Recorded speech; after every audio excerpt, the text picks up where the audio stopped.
Hello बच्चों, कैसे हो आप सब।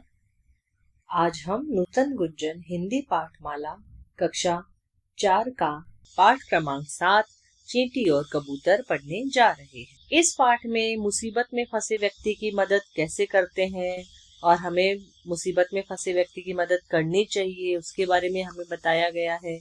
और बुद्धि के प्रयोग पर बल हमें देना चाहिए, यानी कि हमेशा जब भी हम मुसीबत में पड़ते हैं तो हमें अपने दिमाग से काम लेना चाहिए, ना कि वहां पे रोने धोने के लिए बैठ जाना चाहिए। और अगर आपका कोई भी मित्र मुसीबत में फंसा दिखता है आपको, तो आप क्या करेंगे? उसको निकालने की कोशिश करेंगे या आप वहां से भाग जाएंगे? नहीं, बिल्कुल नहीं। वहां से हमें भागना नहीं चाहिए।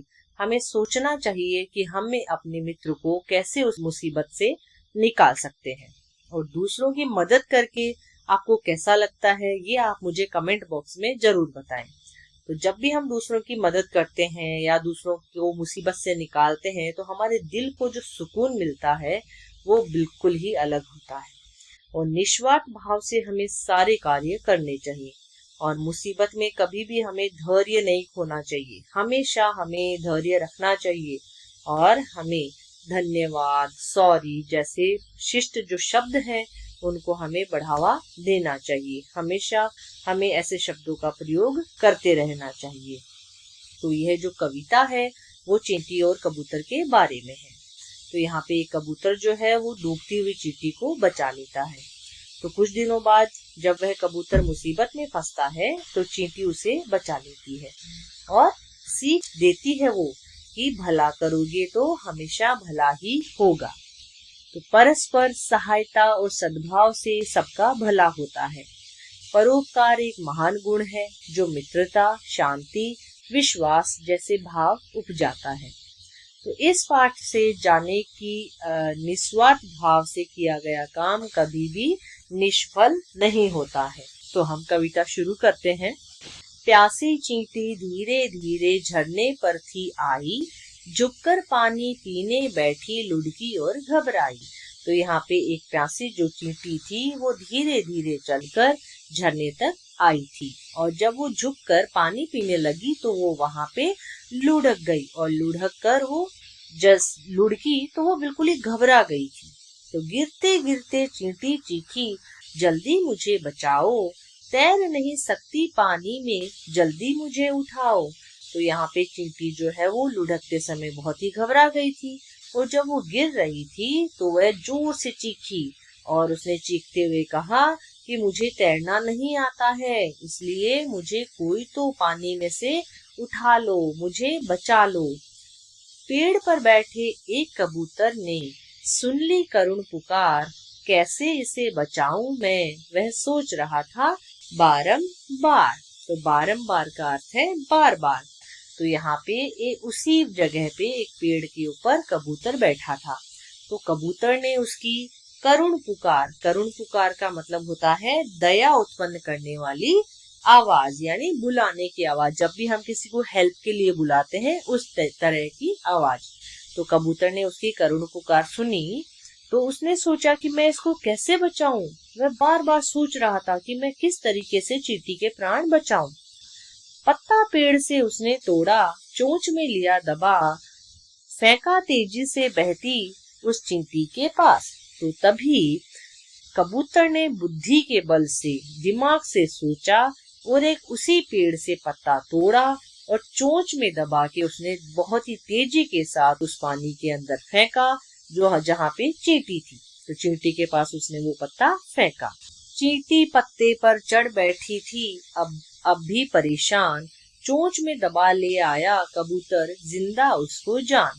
तो जब चींटी ने पत्ते को पास में पड़े हुए देखा तो उस पत्ते के ऊपर वो चढ़ गई, लेकिन अभी भी वो बहुत परेशान थी। तो कबूतर उसको वहां से चोंच में दबाकर जिंदा ही उसकी जान बचाकर उसको ले आया वहां पे। चींटी ने आंखें झपकाई, बोली धन्यवाद, प्राण बचाए तुमने मेरे, सदा रखूंगी याद। तो यहाँ पे चींटी ने आंखें झपकाते हुए उसको थैंक यू बोला, उसको धन्यवाद बोला और उसने कहा कि तुमने मेरे प्राण यानी कि तुमने मेरी जिंदगी बचाई है, तो मैं हमेशा तुम्हारा ये एहसान याद रखूंगी। कुछ दिन बीते एक शिकारी उसी जगह पर आया, उठा बंदूक निशाना साधा, कबूतर नजर जब आया। तो कुछ दिन बीत गए थे, कुछ दिन निकल गए थे, तो एक शिकारी जो है वो वहां पर आया और उसने बंदूक का निशाना उस कबूतर के ऊपर साधा। जब कबूतर उसको दिखाई दिया, मतलब कबूतर के ऊपर उसने बंदूक का निशाना बनाया। चींटी देख रही थी सब कुछ, ना थी वह घबराई, धीरे धीरे चलती चलती उसके पांव पर आई। तो चींटी यह सब देख रही थी, जैसे कि आपको चित्र में दिखाई भी दे रहा है।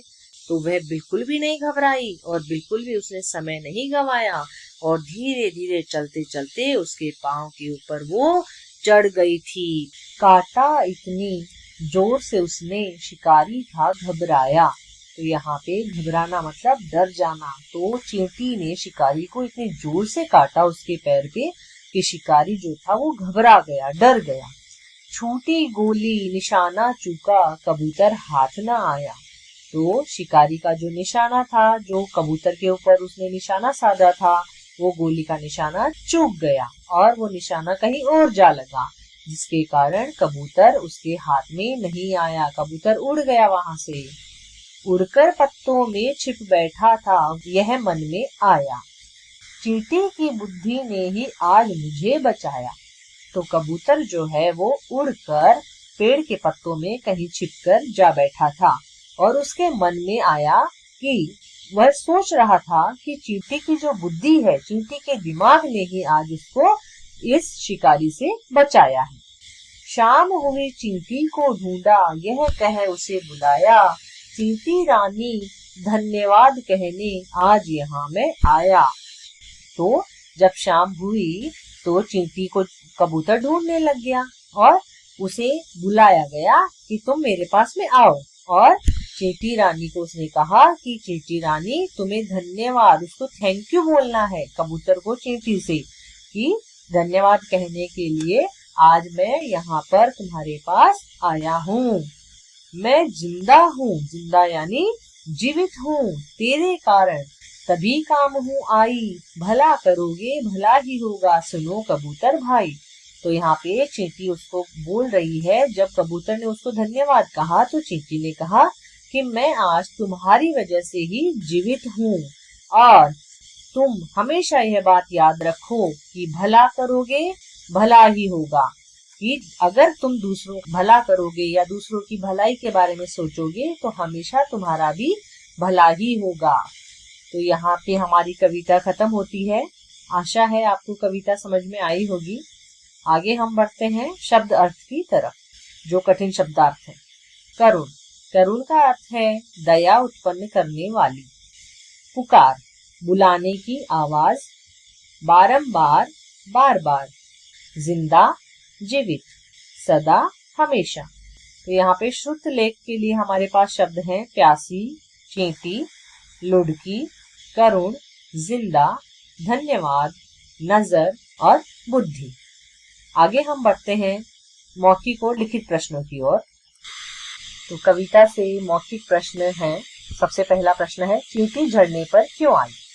तो उत्तर है, चींटी झरने पर पानी पीने आई। ख है, पेड़ पर कौन बैठा था?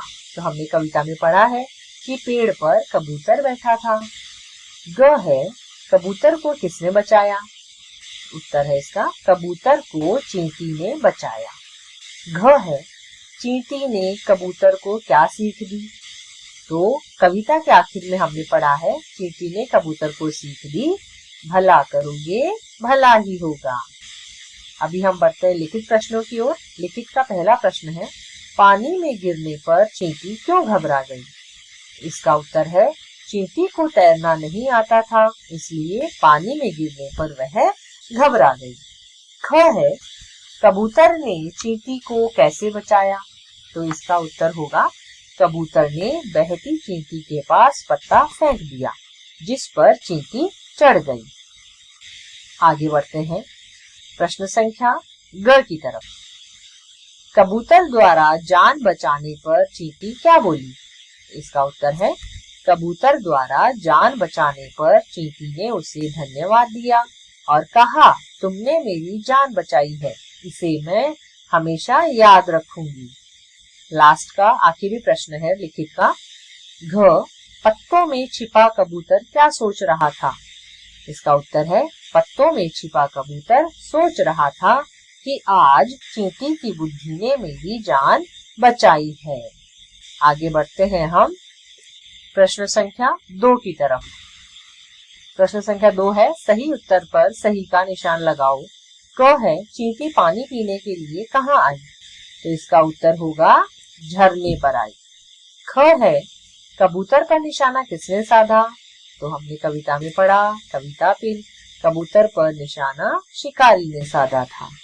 परोपकार अर्थात दूसरों की भलाई करने पर हमें अच्छा लगता है, इससे खुशी मिलती है।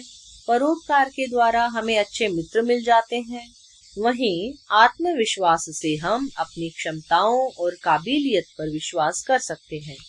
इस प्रकार परोपकार और आत्मविश्वास जीवन में सकारात्मक परिवर्तन लाते हैं। अभी हम पाठ के नीचे का व्याकरण हल करते हैं। तो व्याकरण में भाषा से का पहला प्रश्न है, प्रत्येक के लिए दो दो पर्यायवाची शब्द लिखो। तो यहाँ पे झरना, झरना के पर्यायवाची हैं जलप्रपात और निर्झर। पेड़ के पर्यायवाची हैं वृक्ष और तरु। पत्ता, पत्र और पर्ण। सदा, हमेशा और सदैव। शाम, साय और सांझ। पानी, जल और नीर। प्रश्न संख्या 2 है, इस कविता में धीरे धीरे और गिरते गिरते जैसे शब्दों के जोड़े प्रयोग में लाए गए हैं, तो उनको कहते हैं शब्द युग्म, जो एक साथ शब्द आते हैं जिनमें योजक चिन्ह का प्रयोग किया जाता है। तो दिए गए शब्द युग्मों को सही स्थान पर हमें यहाँ पे लिखना है।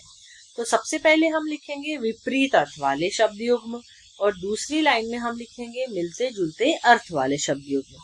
तो विपरीत वाले हैं रात दिन, धीर अधीर, आगे पीछे, अच्छा बुरा। और मिलते जुलते अर्थ वाले हैं आसपास, घास पात, चमक दमक और भाग दौड़। प्रश्न संख्या 3, क्रिया विशेषण शब्द चुनकर हमें यहाँ पे लिखने हैं। तो रेखा जो भी शब्द है, क्रिया कब, कहाँ और कितनी और कैसे हो रही है, यह बताने वाले शब्द होते हैं क्रिया विशेषण वाले शब्द। तो इसमें क्रिया विशेषण शब्द चुनकर हमें लिखना है। हमें वाक्य दिए गए हैं। पहला है, चींटी धीरे धीरे झरने पर आई। तो इसमें क्रिया विशेषण शब्द है धीरे धीरे। ख है, कबूतर ने चींटी के पास पत्ता तेजी से फेंका। तो इसका उत्तर है तेजी से। ग है, एक शिकारी उसी जगह पर आया। तो इसमें क्रिया विशेषण है उसी जगह। घ है, कबूतर शाम को चींटी से मिलने आया। तो इसका उत्तर है क्रिया विशेषण है शाम। तो आशा है आपको कविता और उसके प्रश्न उत्तर अच्छे से समझ में आए होंगे। अगर इस पाठ से रिलेटेड या कोई और टॉपिक आपको समझना है या कुछ भी क्वेरी है, कुछ भी डाउट है, तो आप मुझे कमेंट बॉक्स में जरूर बताएं। धन्यवाद।